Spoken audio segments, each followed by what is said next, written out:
ಬಂಧುಗಳೇ ನಮಸ್ಕಾರ, ಹೇಗಿದ್ದೀರಿ ನೀವೆಲ್ಲರೂ? ನಾನು ಸುಬ್ರಹ್ಮಣ್ಯ ಎಸ್ ಹಂಡಿಗೆ. ಬಂಧುಗಳೇ, ರೇಣುಕಾಸ್ವಾಮಿ ಕೊಲೆ ಪ್ರಕರಣಕ್ಕೆ ಸಂಬಂಧಪಟ್ಟ ಹಾಗೆ ಪೊಲೀಸರು ಬರೋಬ್ಬರಿ 3991 ಪುಟಗಳ ಚಾರ್ಜ್ ಶೀಟ್ ಸಲ್ಲಿಕೆ ಮಾಡ್ತಾ ಇದ್ದ ಹಾಗೆ ಸಾಕಷ್ಟು ಸಂಗತಿ ಇದೀಗ ಹೊರಗಡೆ ಬರ್ತಾ ಇದೆ. ಒಂದು, ರೇಣುಕಾಸ್ವಾಮಿಯನ್ನ ಎಷ್ಟು ಬರ್ಬರವಾಗಿ ಭೀಕರವಾಗಿ ಹತ್ಯೆ ಮಾಡಿದ್ರು ಎನ್ನುವಂತ ಸಂಗತಿ. ಮತ್ತೊಂದು ಕಡೆಯಿಂದ ರೇಣುಕಾಸ್ವಾಮಿ ಯಾವ ರೀತಿಯಾದಂಥ ವ್ಯಕ್ತಿ ಎನ್ನುವಂಥ ವಿಚಾರ. ಎರಡೂ ಕೂಡ ಇದೀಗ ಹೊರಗಡೆ ಬರ್ತಾ ಇದೆ. ಎರಡೂ ಸಂಗತಿಯನ್ನ ಜನರಿಗೆ ತಲುಪಿಸೋದು ನಮ್ಮ ಕರ್ತವ್ಯ. ಕೇವಲ ಒಂದು ವಿಚಾರವನ್ನ ಜನರಿಗೆ ತಲುಪಿಸಿ ಇನ್ನೊಂದು ವಿಚಾರವನ್ನ ಮುಚ್ಚಿಟ್ರೆ ಅದು ಜನರಿಗೆ ಮೋಸ ಮಾಡಿದ ಹಾಗಾಗಿ ಬಿಡುತ್ತೆ. ಯಾಕಂದ್ರೆ ಈ ಪ್ರಕರಣವನ್ನು ನಾವು ಗಮನಿಸಿದಾಗ ಪ್ರಾಣವನ್ನ ಕಳ್ಕೊಂಡಿರುವಂತಹ ಅಥವಾ ಕೊಲೆಯಾಗಿರುವಂತಹ ರೇಣುಕಾಸ್ವಾಮಿ ಹುತಾತ್ಮನೂ ಅಲ್ಲ, ಕೊಲೆ ಮಾಡಿರುವಂತಹ ದರ್ಶನ್ ಅಂಡ್ ಗ್ಯಾಂಗ್ ಮಹಾತ್ಮರೂ ಅಲ್ಲ. ಎರಡೂ ಕಡೆಯಿಂದ ತಪ್ಪಾಗಿದೆ. ಎರಡೂ ಸಂಗತಿಯನ್ನು ಕೂಡ ಜನರಿಗೆ ತಲುಪಿಸಬೇಕಾಗತ್ತೆ. ಯಾಕಂದ್ರೆ ನಾವಿಲ್ಲಿ ರೇಣುಕಾಸ್ವಾಮಿಯನ್ನ ಸಮರ್ಥನೆ ಮಾಡಿಕೊಳ್ಳೋಕೆ ಸಾಧ್ಯ ಆಗೋದಿಲ್ಲ, ಅಥವಾ ರೇಣುಕಾಸ್ವಾಮಿಯನ್ನ ಹೀರೋ ಅಂತ ಬಿಂಬಿಸುವಂತ ಕೆಲಸವನ್ನ ಯಾವುದೇ ಕಾರಣಕ್ಕೂ ಮಾಡೋದಕ್ಕೆ ಹೋಗಬಾರ್ದು. ಅಥವಾ ರೇಣುಕಾಸ್ವಾಮಿ ಒಬ್ಬ ಅಮಾಯಕ, ಒಬ್ಬ ಪ್ರಾಮಾಣಿಕ, ಓರ್ವ ಅದ್ಭುತ ವ್ಯಕ್ತಿ ಅಂತ ನಾವು ಹೇಳೋದಿಕ್ಕೆ ಯಾವುದೇ ಕಾರಣಕ್ಕೂ ಸಾಧ್ಯ ಆಗೋದಿಲ್ಲ. ರೇಣುಕಾಸ್ವಾಮಿಯ ಅಸಲಿಯತ್ತೂ ಕೂಡ ಇದೀಗ ಒಂದೊಂದಾಗಿ ಹೊರಗಡೆ ಬರ್ತಾ ಇದೆ. ರೇಣುಕಾಸ್ವಾಮಿ ಮಾಡಿದ್ದಂಥ ಮೆಸೇಜ್ ಇತ್ತಲ್ಲ, ಅದು ಕೂಡ ಇದೀಗ ಚಾರ್ಜ್ ಶೀಟ್ನಲ್ಲಿ ಉಲ್ಲೇಖ ಆಗಿದೆ. ಹಾಗಾದ್ರೆ ಈ ರೇಣುಕಾಸ್ವಾಮಿ ಯಾವ ರೀತಿಯಾದಂಥ ವ್ಯಕ್ತಿ, ರೇಣುಕಾಸ್ವಾಮಿ ಏನೆಲ್ಲ ಮೆಸೇಜ್ ಮಾಡಿದ್ದ, ಅದನ್ನು ಕೂಡ ನಾವು ತಿಳ್ಕೊಳ್ತಾ ಹೋಗೋಣ. ಇದು ಚಾರ್ಜ್ ಶೀಟ್ನಲ್ಲಿ ಉಲ್ಲೇಖ ಆಗಿರುವಂತಹ ಸಂಗತಿ. ಚಾರ್ಜ್ ಶೀಟ್ನಲ್ಲಿ ಆ ಎಲ್ಲ ಸ್ಕ್ರೀನ್ ಶಾಟ್ಗಳನ್ನು ಕೂಡ ಪೊಲೀಸರು ನೀಟಾಗಿ ಮೆನ್ಷನ್ ಮಾಡಿದ್ದಾರೆ. ರೇಣುಕಾಸ್ವಾಮಿಯ ನಿಜ ಮುಖವನ್ನು ಕೂಡ ಹೊರಗಿಡುವಂತ ಕೆಲಸವನ್ನ ಪೊಲೀಸರು ಇಲ್ಲಿ ಮಾಡಿದ್ದಾರೆ. ಈ ಕಾರಣಕ್ಕಾಗಿ ನಾನು ಆರಂಭದಿಂದಲೂ ಪ್ರತಿ ವಿಡಿಯೋದಲ್ಲೂ ಅದೇ ವಿಚಾರವನ್ನ ಹೇಳ್ತಾ ಇದ್ದಿದ್ದು, ರೇಣುಕಾಸ್ವಾಮಿಯನ್ನ ಯಾವ ಕಾರಣಕ್ಕೂ ಸಮರ್ಥನೆ ಮಾಡಿಕೊಳ್ಳೋಕೆ ಆಗಲ್ಲ. ರೇಣುಕಾಸ್ವಾಮಿ ಒಬ್ಬ ವಿಕೃತ ಮನಸ್ಸಿನ ವ್ಯಕ್ತಿ, ಆತನೊಳಗೊಬ್ಬ ಕಾಮುಕನಿದ್ದ. ಜೊತೆಗೆ ರೇಣುಕಾಸ್ವಾಮಿ ಏನಾದರೂ ಬದುಕಿದ್ರೆ ರೇಣುಕಾಸ್ವಾಮಿ ಇವತ್ತು ಜೈಲಿನಲ್ಲಿ ಕಾಲವನ್ನು ಕಳಿಬೇಕಾಗಿತ್ತು. ಹಾಗಂದ ಮಾತ್ರಕ್ಕೆ ರೇಣುಸ್ವಾಮಿಯನ್ನ ಕೊಲೆ ಮಾಡುವಂತಹ ಹಕ್ಕನ್ನ ದರ್ಶನ್ ಅಂಡ್ ಗ್ಯಾಂಗ್ಗೆ ಯಾರು ಕೂಡ ಕೊಟ್ಟಿರಲಿಲ್ಲ. ಅದನ್ನು ಕೂಡ ಗಮನಿಸಬೇಕಾಗತ್ತೆ. ಈಗ ಈ ಮೆಸೇಜ್ ವಿಚಾರಕ್ಕೆ ಬರೋಣ. ಬಂಧುಗಳೇ, ಕೆಲವೊಂದು ಸ್ಕ್ರೀನ್ ಶಾಟ್ಗಳನ್ನು ಪೊಲೀಸರು ಇಲ್ಲಿ ಉಲ್ಲೇಖ ಮಾಡಿದ್ದಾರೆ. ಆತ ಹೆಚ್ಚು ಕಡಿಮೆ ಫೆಬ್ರವರಿ ತಿಂಗಳಿನಿಂದಲೇ, ಅಂದರೆ ಈ ವರ್ಷದ ಆರಂಭದ ಫೆಬ್ರವರಿ ತಿಂಗಳಿಂದಲೇ ಪವಿತ್ರ ಗೌಡಗೆ ಇನ್ಸ್ಟಾಗ್ರಾಮ್ನಲ್ಲಿ ಬೇರೆ ಬೇರೆ ಫೇಕ್ ಅಕೌಂಟ್ಗಳಲ್ಲಿ ಮೆಸೇಜನ್ನು ಮಾಡ್ತಾ ಇದ್ದಂತೆ. ಪ್ರಮುಖವಾಗಿ ಗೌತಮ್ KS ಎನ್ನುವಂಥ ಒಂದು ಫೇಕ್ ಅಕೌಂಟ್ನಲ್ಲಿ ಆತ ಮೆಸೇಜನ್ನು ಮಾಡ್ತಾ ಇರ್ತಾನೆ. ಅದಕ್ಕೂ ಮುನ್ನ ಪವಿತ್ರ ಗೌಡ ಫೇಸ್ಬುಕ್ನಲ್ಲಿ ಹಾಕ್ತಾ ಇದ್ದಂಥ ಫೋಟೋಸ್ಗಳಿಗೆ, ಇನ್ಸ್ಟಾಗ್ರಾಮ್ನಲ್ಲಿ ಹಾಕ್ತಿದ್ದಂಥ ಫೋಟೋಸ್ಗಳಿಗೂ ಕೂಡ ಆತ ಕೆಟ್ಟದಾಗಿ ಕಾಮೆಂಟ್ಸನ್ನು ಮಾಡ್ತಾ ಇದ್ದ. ಏನಂದರೆ, ಒಂದು ಪವಿತ್ರ ಗೌಡ ಮಗಳ ವಿಚಾರವನ್ನು ಕೆಣಕ್ತಾ ಇದ್ದ, ಮತ್ತೊಂದು ದರ್ಶನ್ ಪವಿತ್ರ ಗೌಡ ಸಂಬಂಧ ವಿಚಾರವನ್ನು ಕೆಣಕುವಂಥ ಕೆಲಸವನ್ನು ಮಾಡ್ತಾ ಇದ್ದ. ಜೊತೆಗೆ ಬೇರೆ ಬೇರೆ ರೀತಿಯಲ್ಲಿ ಪವಿತ್ರ ಗೌಡಗೆ ಒಂದು ರೀತಿಯಲ್ಲಿ ಹಿಂಸಿಸುವಂತಹ ಕೆಲಸ. ಅಂದರೆ, ನೀನು ಬರ್ತೀಯಾ ಹೇಳು, ನಿನ್ನ ರೇಟ್ ಎಷ್ಟು ಹೇಳು, ನಾನು ತುಂಬ ಸ್ಟ್ರಾಂಗ್ ಆಗಿದ್ದೇನೆ, ನಾನು ದರ್ಶನ್ಗಿಂತಲೂ ಕೂಡ ಸ್ಟ್ರಾಂಗ್ ಆಗಿದ್ದೇನೆ, ನಾನು ಹಾಗೆ, ನಾನು ಹೀಗೆ, ಈ ರೀತಿಯಾಗಿ ಒಂದಷ್ಟು ಕಮೆಂಟ್ಸ್ಗಳನ್ನು ಹಾಕ್ತಾ ಇದ್ದ, ಮೆಸೇಜ್ ಕೂಡ ಹಾಕ್ತಾ ಇದ್ದ. ರೇಣುಕಾಸ್ವಾಮಿಯ ರೀತಿಯಲ್ಲಿಯೇ ಸಾಕಷ್ಟು ಮಂದಿ ಪವಿತ್ರ ಗೌಡಗೆ ಈ ರೀತಿಯಾಗಿ ಮೆಸೇಜನ್ನು ಹಾಕ್ತಿದ್ದ ಕಾರಣಕ್ಕಾಗಿ ಅಥವಾ ಕಮೆಂಟ್ಸ್ಗಳನ್ನು ಹಾಕ್ತಿದ್ದ ಕಾರಣಕ್ಕಾಗಿ ಆರಂಭದಲ್ಲಿ ಪವಿತ್ರ ಗೌಡ ಈ ವಿಚಾರವನ್ನು ಗಂಭೀರವಾಗಿ ತೆಗೆದುಕೊಂಡಿರಲಿಲ್ಲ. ಅದರಲ್ಲೂ ಕೂಡ ಈ ವಿಜಯಲಕ್ಷ್ಮಿ ಮತ್ತು ಪವಿತ್ರ ಗೌಡ ಜಟಾಪಟಿ ಆಯಿತು ನೋಡಿ, ಫೇಸ್ಬುಕ್ ಹಾಗೆ ಸೋಷಿಯಲ್ ಮೀಡಿಯಾ ಬೇರೆ ಬೇರೆ ಪ್ಲಾಟ್ಫಾರ್ಮ್ಗಳಲ್ಲಿ. ಆ ಸಂದರ್ಭದಲ್ಲಂತೂ ವಿಜಯಲಕ್ಷ್ಮಿಯನ್ನು ಬೆಂಬಲಿಸುವಂಥ ದರ್ಶನ ಅಭಿಮಾನಿಗಳು ಪವಿತ್ರ ಗೌಡಗೆ ಬೇರೆ ಬೇರೆ ರೀತಿಯಲ್ಲಿ ಕಾಮೆಂಟ್ಸ್, ಮೆಸೇಜ್ ಎಲ್ಲವನ್ನೂ ಕೂಡ ಹಾಕ್ತಾ ಇದ್ರು. ಆದರೆ ಸೀರಿಯಸ್ ಆಗಿ ತೆಗೆದುಕೊಂಡಿರಲಿಲ್ಲ. ಆದರೆ ಬರ್ತಾ ಬರ್ತಾ ರೇಣುಕಾಸ್ವಾಮಿಯ ಮೆಸೇಜ್ ಜಾಸ್ತಿ ಆದಾಗ, ಕಾಮೆಂಟ್ಸ್ಗಳು ಜಾಸ್ತಿ ಆದಾಗ ಅದೊಂದು ಹೆಸರನ್ನು ಪವಿತ್ರ ಗೌಡ ಫಾಲೋ ಮಾಡೋದಕ್ಕೆ ಶುರು ಮಾಡ್ಕೊಳ್ತಾರೆ. ಏನೆಲ್ಲ ಮೆಸೇಜ್ ಮಾಡ್ತಾನೆ, ಏನೆಲ್ಲ ಕಮೆಂಟ್ಸ್ ಮಾಡ್ತಾನೆ ಎನ್ನುವಂಥ ಸಂಗತಿ. ಅದಾದ ಬಳಿಕ ಒಂದಷ್ಟು ಸ್ಕ್ರೀನ್ ಶಾಟ್ಗಳಲ್ಲಿ ಏನು ಮೆನ್ಷನ್ ಮಾಡಿದ್ದಾರೆ ಅದನ್ನು ಹೇಳ್ತಾ ಹೋಗ್ತೀನಿ, ಕೇಳಿ. ರೇಣುಕಾಸ್ವಾಮಿಯ ಮೆಸೇಜ್ ಇದು. ಹಾಯ್ ಕಣೆ ಅಂತ ಒಂದು ಮೆಸೇಜನ್ನು ಹಾಕ್ತಾನೆ ರೇಣುಕಾಸ್ವಾಮಿ, ಅಂದರೆ ಭಾಳ ಕ್ಲೋಸ್ ಆಗಿರುವಂಥ ವ್ಯಕ್ತಿ ಎನ್ನುವ ರೀತಿಯಲ್ಲಿ. ಅದಾದ ಬಳಿಕ ನಿನ್ನ ನಂಬರ್ನ ಸೆಂಡ್ ಮಾಡು ಅಂತ. ಅದಾದ ಬಳಿಕ ಪ್ಲೀಸ್ ಕಣೆ ಅಂತ ಮತ್ತೊಂದು ಮೆಸೇಜ್.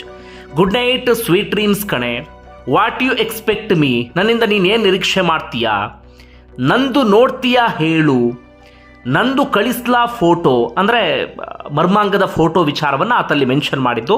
ಅದಾದ ಬಳಿಕ ಮರ್ಮಾಂಗದ ಫೋಟೋವನ್ನು ಕೂಡ ಆತ ಕಳಿಸಿದ್ದಾನೆ.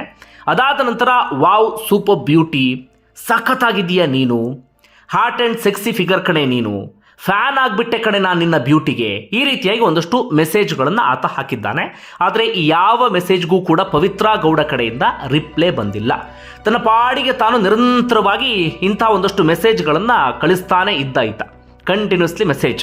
ಅಂದರೆ ಒಮ್ಮೆ ಇನ್ಸ್ಟಾಗ್ರಾಮ್ ಮೆಸೆಂಜರ್ ಏನಾದರೂ ಓಪನ್ ಮಾಡಿಬಿಟ್ರೆ ಈ ಥರ ಒಂದಷ್ಟು ರಾಶಿ ಮೆಸೇಜ್ಗಳೆಲ್ಲವೂ ಕೂಡ ಅಲ್ಲಿ ಬಂದು ಕುಳಿತುಕೊಂಡಿರ್ತಿತ್ತು. ಒಂದಷ್ಟು ಅಶ್ಲೀಲವಾದಂಥ ಫೋಟೋಸ್ಗಳನ್ನು ಕೂಡ ಆತ ಕಳಿಸ್ತಾ ಇದ್ದ. ಇದು ರೇಣುಕಾಸ್ವಾಮಿ ಒಬ್ಬನ ಕಥೆಯಲ್ಲ. ರೇಣುಕಾಸ್ವಾಮಿ ರೀತಿಯಲ್ಲಿ ನಿಮ್ಮ ನಡುವೆ ಸಾಕಷ್ಟು ಮಂದಿ ಇದ್ದಾರೆ. ಮೊನ್ನೆ ತಾನೇ ಯಾವುದೋ ಒಂದು ನಟಿಯ ಕಾಮೆಂಟ್ಸ್ ವಿಚಾರ ಒಂದಷ್ಟು ಚರ್ಚೆಗೆ ಗ್ರಾಸವಾಗಿತ್ತು. ಕನ್ನಡದ ಇತ್ತೀಚೆಗೆ ಪ್ರಖ್ಯಾತಿನ ಪಡಿತಿರುವಂಥ ನಟಿ, ಆ ನಟಿಗೆ ಬಂದಿರುವಂಥ ಕಾಮೆಂಟ್ಸನ್ನು ನೋಡ್ತಾ ಇದ್ರೆ ಅದು ಎಷ್ಟು ಕೆಟ್ಟದಾಗಿದೆ ಅಂದರೆ, ರೇಣುಕಾಸ್ವಾಮಿ ಕಳಿಸಿದ ಮೆಸೇಜ್ ಅಥವಾ ಅಶ್ಲೀಲ ಫೋಟೋಸ್ನ 100 ಪಟ್ಟರಷ್ಟು ಕೆಟ್ಟದಾಗಿದೆ. ಹಾಗಂದ ಮಾತ್ರಕ್ಕೆ ಆ ನಟಿ ಏನು ಮಾಡಬೇಕು? ಪವಿತ್ರ ಗೌಡ ರೀತಿಯಲ್ಲೇ ಕೊಲೆ ಮಾಡುವಂಥ ಡಿಸಿಷನನ್ನು ತೆಗೆದುಕೊಳ್ಳೋಕೆ ಸಾಧ್ಯ ಆಗುತ್ತಾ? ಅದು ಇಲ್ಲಿರುವಂಥ ಪ್ರಶ್ನೆ. ಸಿಂಪಲ್, ನಮಗೆ ಈ ಮೆಸೇಜ್ಗಳನ್ನು ತಡ್ಕೊಳ್ಳೋಕೆ ಸಾಧ್ಯ ಆಗೋದಿಲ್ಲ, ಈ ನೆಗೆಟಿವ್ನ ನಮಗೆ ರಿಸೀವ್ ಮಾಡೋದಕ್ಕೆ ಸಾಧ್ಯ ಆಗೋದಿಲ್ಲ ಅಂದರೆ ಸೋಷಿಯಲ್ ಮೀಡಿಯಾದಿಂದ ಹೊರಗಡೆ ಹೋಗಿಬಿಡ್ಬೇಕಷ್ಟೇ, ಸಿಂಪಲ್ ಆಗಿ. ಹಾಗೆ ಯಾರೂ ಕೂಡ ನಮ್ಮ ಸುದ್ದಿಗೆ ಬರೋದಿಲ್ಲ. ಸೋಷಿಯಲ್ ಮೀಡಿಯಾದಲ್ಲಿ ಇದ್ದಾಗಲೇ ಇಂಥದ್ದೆಲ್ಲ ಸಮಸ್ಯೆ ಸೃಷ್ಟಿಯಾಗೋದು.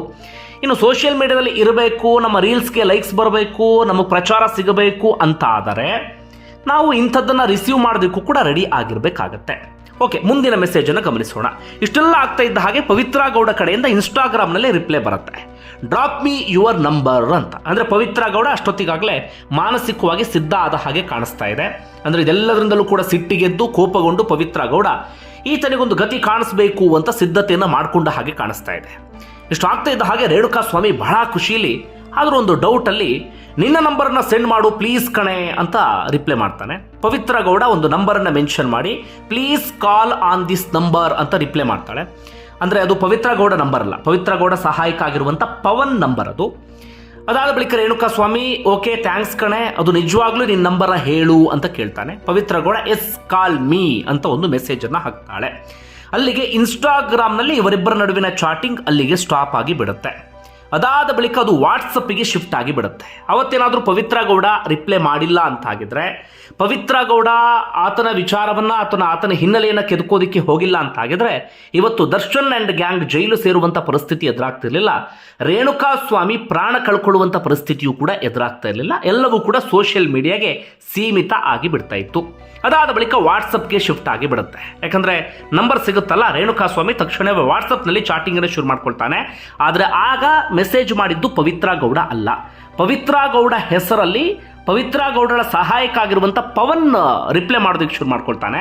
ಪವನ್ ರಿಪ್ಲೈ ಮಾಡೋದು ಮಾತ್ರ ಅಲ್ಲ, ಎಲ್ಲ ವಿಚಾರವನ್ನು ಪವಿತ್ರ ಗೌಡ ಗಮನಕ್ಕೂ ಕೂಡ ತರ್ತಿರ್ತಾನೆ. ಪವಿತ್ರ ಗೌಡ ಕಡೆಯಿಂದ, ಅಂದರೆ ಪವಿತ್ರ ಗೌಡ ಹೆಸರಲ್ಲಿ ಪವನ್ ಮಾಡಿದಂಥ ಮೆಸೇಜ್ ಇದು. ಹೇ, ನಿನ್ನ ಶಾಪ್ನ ಔಟ್ಸೈಡ್ ಫೋಟೋ ಕಳಿಸು ಅಂತ. ಯಾವ ಶಾಪು ಏನು ಎತ್ತ ಕಂಡು ಹಿಡಿಯೋಣ ಅಂತ. ಅಥವಾ ಒಂದು ಮೆಡಿಕಲ್ ಶಾಪ್ನಲ್ಲಿ ಕೆಲಸ ಮಾಡ್ತಿರ್ತಾನೆ ರೇಣುಕಾಸ್ವಾಮಿ. ಹೀಗಾಗಿ ಅದನ್ನು ಕಂಡುಹಿಡಿಯುವಂಥ ಉದ್ದೇಶದಿಂದ ಪವನ್ ಈ ರೀತಿಯಾಗಿ ಮೆಸೇಜ್ ಮಾಡ್ತಾನೆ. ರೇಣುಕಾಸ್ವಾಮಿ ಕಡೆಯಿಂದ ರಿಪ್ಲೈ ಬರುತ್ತೆ, ಯಾಕೆ, ಯಾವ ಫೋಟೋ ಸೆಂಡ್ ಮಾಡಬೇಕು ಅಂತ. ಅವನ ತಲೆಯಲ್ಲಿದ್ದು ಅದೇ ಬರೀ ಮರ್ಮಾಂಗದ ಫೋಟೋ ಅಥವಾ ಅಶ್ಲೀಲ ಫೋಟೋ, ಬರೀ ಅದನ್ನೇ ಅಥವಾ ವ್ಯಂಗ್ಯವಾಗಿ ಈ ರೀತಿಯಾಗಿ ಕೇಳ್ತಾನೆ. ಪವಿತ್ರ ಗೌಡ ರಿಪ್ಲೈ, ಸುಮ್ಮನೆ ನೀನು ಸುಳ್ಳು ಹೇಳ್ತೀಯಾ ಅಂತ ಡೌಟ್ ನನಗೆ ಅಂತ. ಆಗ ರೇಣುಕಾಸ್ವಾಮಿ, ಮದರ್ ಪ್ರಾಮಿಸ್, ನಾನು ಡ್ಯೂಟಿಯಲ್ಲಿ ಇದ್ದೀನಿ ಕಣೆ, ಆಯಿತಾ, ಅಂದರೆ ನಾನು ಮೆಡಿಕಲ್ ಶಾಪ್ನಲ್ಲಿ ಇದ್ದೀನಿ ಅಂತ. ಪವಿತ್ರ ಗೌಡ ಕಡೆಯಿಂದ, ಅಂದರೆ ಪವಿತ್ರ ಗೌಡ ಅಂದರೆ ಪವನ್ ಅನ್ನೋದನ್ನು ಅರ್ಥ ಮಾಡ್ಕೊಳ್ಳಿ, ನಿಜ ಅನ್ನಿಸ್ತಿಲ್ಲ ಅಂತ. ಈ ಕಡೆಯಿಂದ ರೇಣುಕಾಸ್ವಾಮಿ, ಫೋಟೋ ಕಳಿಸಿದ್ದೀನಿ ನೋಡು. ಪವಿತ್ರ ಗೌಡ, ಓಕೆ ಈಗ ನಿಜ ಅನ್ನಿಸ್ತಾ ಇದೆ. ರೇಣುಕಾಸ್ವಾಮಿ, ಇನ್ನೂ ಬೇಕಾ ನಿನಗೆ, ಅಂದರೆ ಆತ ಕೇಳ್ತಾ ಇದ್ದಿದ್ದು ವ್ಯಂಗ್ಯವಾಗಿ ಅಶ್ಲೀಲ ಫೋಟೋ ಸಂಬಂಧ. ಪವಿತ್ರ ಗೌಡ ಕಡೆಯಿಂದ ಬೇಕು ಅಂತ ಉತ್ತರ ಬರುತ್ತೆ. ಮತ್ತೆ ಪವಿತ್ರ ಗೌಡ ಕಡೆಯಿಂದ ಲೊಕೇಶನ್ ಸೆಂಡ್ ಮಾಡು ಅಂತ. ಅಂದರೆ ಇಲ್ಲಿ ಪವನ್ ತಲೆಯಲ್ಲಿದ್ದು ಆತನ ಲೊಕೇಶನ್ ಗುರ್ತಿಡಿಬೇಕು, ಆತ ಎಲ್ಲಿದ್ದಾನೆ ಅನ್ನೋದನ್ನು ಕಂಡುಹಿಡಿಬೇಕು ಅಂತ. ರೇಣುಕಾಸ್ವಾಮಿ, ಅಷ್ಟೊಂದು ಅರ್ಜೆಂಟಾ ನಿನಗೆ, ಅಂದರೆ ಆತ ಮತ್ತೆ ವ್ಯಂಗ್ಯವಾಗಿ ಕೇಳೋದು. ಆ ಕಡೆಯಿಂದ ಮತ್ತೆ ರೇಣುಕಾಸ್ವಾಮಿ, ನಂದು ನ್ಯೂ ಓಂಕಾರ್ ಫ್ಯಾಕ್ಟ್ರಿ ಹತ್ತಿರ ಬರುತ್ತೆ ಅಂತ. ಮತ್ತೆ ರೇಣುಕಾಸ್ವಾಮಿ, ಇದು ತುಂಬ ಅಶ್ಲೀಲವಾದಂಥ ಮೆಸೇಜ್ ಇದು. ನಿನ್ನ ಫೋಟೋ ನೋಡಿಕೊಂಡು ಆತ ಬೇರೆ ರೀತಿಯಲ್ಲಿ ಅಲ್ಲಿ ಮೆನ್ಷನ್ ಮಾಡಿದ್ದಾನೆ, ಹಸ್ತಮೈಥುನ ಮಾಡ್ಕೊಳ್ತಿದ್ದೀನಿ ಎನ್ನುವ ರೀತಿಯಲ್ಲಿ ರೇಣುಕಾಸ್ವಾಮಿ ರಿಪ್ಲೈನ ಮಾಡ್ತಾನೆ. ಅದಾದ ಬಳಿಕ ರೇಣುಕಾಸ್ವಾಮಿ ಹೇಳ್ತಾನೆ, ನನ್ನ ಜೊತೆಗೆ ಸೀಕ್ರೆಟ್ ಆಗಿ ಲಿವ್ ಇನ್ ರಿಲೇಷನ್ಶಿಪ್ ಮಾಡ್ತೀಯಾ ಹೇಳು, ನಾವಿಬ್ರು ಸಹಜೀವನವನ್ನು ನಡೆಸೋಣ ಅಂತ. ಪವಿತ್ರ ಗೌಡ ಆಗ ರಿಪ್ಲೈ ಮಾಡೋದು, ಓಕೆ ಬಟ್ ನೀನು ನಾನು ಕರೆದಾಗ ಬರ್ತೀಯಾ ಹೇಳು ಅಂತ. ಅಂದರೆ ಕರೆಸ್ಕೊಳ್ಬೇಕು, ಆತ ಯಾರು ಅಂತ ಕಂಡುಹಿಡಿಬೇಕು ಎನ್ನುವಂಥ ಉದ್ದೇಶದಿಂದ. ಈ ಕಡೆ ರೇಣುಕಾಸ್ವಾಮಿ ಹೇಳ್ತಾನೆ, ನಿನಗೋಸ್ಕರ ಬರ್ತೀನಿ ಕಣೆ, ಆಯ್ತಾ ಅಂತ. ಮತ್ತೆ ರೇಣುಕಾಸ್ವಾಮಿ, ನಾನಿರೋದು ದುರ್ಗಾ ಕಡೆ, ಆಯ್ತಾ. ಪವಿತ್ರ ಗೌಡ, ಯಾವಾಗ ಬರ್ತೀಯ ಬೆಂಗಳೂರಿಗೆ ಹಾಗಾದರೆ. ಮತ್ತೆ ರೇಣುಕಾಸ್ವಾಮಿ ಹೇಳ್ತಾನೆ, ಇಲ್ಲಿ ನೋಡಿ, ಪ್ರತಿ ತಿಂಗಳು ನಿನಗೆ 10,000 ಕೊಡ್ತೀನಿ ಕಣೆ, ಆಯ್ತಾ. ಯಾವುದಕ್ಕೆ 10,000 ಕೊಡ್ತೀನಿ ಅಂದರೆ ಅಂತ ಹೇಳ್ತಾನೆ ಅಂದರೆ, ನೀನು ನನ್ನ ಜೊತೆ ದಿನಾಲೂ ಮಾತಾಡಿದರೆ ಮಾತ್ರ ನಾನು 10,000 ರೂಪಾಯಿ ಹಣ ಕೊಡ್ತೀನಿ. ಪವಿತ್ರ ಗೌಡ, ಓಹೋ ಆಯ್ತು ಹಾಗಾದರೆ. ಮತ್ತೆ ಪವಿತ್ರ ಗೌಡ, ಮತ್ತು ನೀನು ಮನೆಯಲ್ಲೇ ಇರ್ತೀಯಾ ಅಥವಾ ಬೇರೆ ಎಲ್ಲಾದರೂ ಇರ್ತೀಯಾ. ರೇಣುಕಾಸ್ವಾಮಿ, ನಿನಗೆ ನಿಜವಾಗ್ಲೂ ನಾನು ಬೇಕಾ, ಡೈಲಿ ಮಾತಾಡ್ತೀಯ ನನ್ನ ಜೊತೆಗೆ. ರೇಣುಕಾಸ್ವಾಮಿ ಮತ್ತೆ ಹೇಳ್ತಾನೆ, ಇವತ್ತು ಫುಲ್ ಫ್ರೀ ಕಣೆ, ಕೋರ್ಟ್ ಒಂದಿದೆ ಅಟೆಂಡ್ ಮಾಡಬೇಕು. ಪವಿತ್ರಗೌಡ ಕಡೆಯಿಂದ ಯಾಕೆ, ಯಾವ ಕೋರ್ಟು, ರೇಣುಕಾಸ್ವಾಮಿ ಬಜರಂಗ ದಳದೊಂದು ಕೋರ್ಟ್ ಇದೆ ಅಂತ, ಅಥವಾ ಬಜರಂಗ ದಳದಲ್ಲಿ ಆಕ್ಟಿವ್ ಆಗಿದ್ದೆ ಯಾವುದೊಂದು ಕೇಸ್ ಆಗಿತ್ತು ಅಂತ ಕಾಣುತ್ತೆ. ಪವಿತ್ರಗೌಡ ಕಡೆಯಿಂದ ಆಗ ರಿಪ್ಲೈ ಬರುತ್ತೆ, ಹಾಗಾದರೆ ಕೋರ್ಟ್ ಮುಗಿಸ್ಕೊಂಡು ಕಾಲ್ ಮಾಡು ಅಂತ. ಅಂದರೆ ಈ ರೀತಿಯಾಗಿ ಚಾಟ್ ಮುಂದುವರಿತಾ ಹೋಗುತ್ತೆ. ರೇಣುಕಾಸ್ವಾಮಿ ಕೊಲೆ ಆಗೋಕ್ಕೂ ಮುನ್ನ ಕೆಲವೇ ದಿನಗಳ ಮುಂಚೆ ನಡೆದಿರುವಂಥ ಚಾಟಿಂಗ್ ಇದು. ಅದಾದ ಬಳಿಕ ಹೀಗೆ ಮೆಸೇಜ್ ಮಾಡಿ ಮಾಡಿ ಮಾಡಿ ನೀಟಾಗಿ ರೇಣುಕಾಸ್ವಾಮಿಯನ್ನು ಕೆಡ್ಡಾಗೆ ಬೀಳಿಸಿ ಆತ ಯಾರು ಏನು ಎತ್ತ ಅಂತ ಕಂಡು ಹಿಡಿದು ಆ ವಿಚಾರವನ್ನು ದರ್ಶನ್ ಗಮನಕ್ಕೆ ತಂದು, ಅದಾದ ಬಳಿಕ ಚಿತ್ರದುರ್ಗದ ಅಭಿಮಾನಿಗಳ ಸಂಘದ ಅಧ್ಯಕ್ಷ ರಾಘವೇಂದ್ರ ಗಮನಕ್ಕೆ ತಂದು ರೇಣುಕಾಸ್ವಾಮಿಯನ್ನು ಕಿಡ್ನಾಪ್ ಮಾಡ್ಕೊಂಡು ಬಂದು ಮುಂದೆ ನಡೆದಂಥ ಇನ್ಸಿಡೆಂಟ್ ನಿಮ್ಮೆಲ್ಲರಿಗೂ ಕೂಡ ಗೊತ್ತಿದೆ. ಬಂಧುಗಳೇ, ಎರಡೂ ವಿಚಾರವನ್ನು ಕೂಡ ನಿಮ್ಮ ಮುಂದೆ ಇಡಬೇಕು, ಆ ಕಾರಣಕ್ಕಾಗಿ ಈ ಸಂಗತಿಯನ್ನು ಮುಂದಿಟ್ಟಿದ್ದೇನೆ. ನಿಮ್ಗೇನಿಸ್ತದೆ ಅದನ್ನು ಕಮೆಂಟ್ ಬಾಕ್ಸಲ್ಲಿ ಮೆನ್ಷನ್ ಮಾಡಿ. ಧನ್ಯವಾದ. ವಿಡಿಯೋ ನೋಡಿದ್ದಕ್ಕಾಗಿ.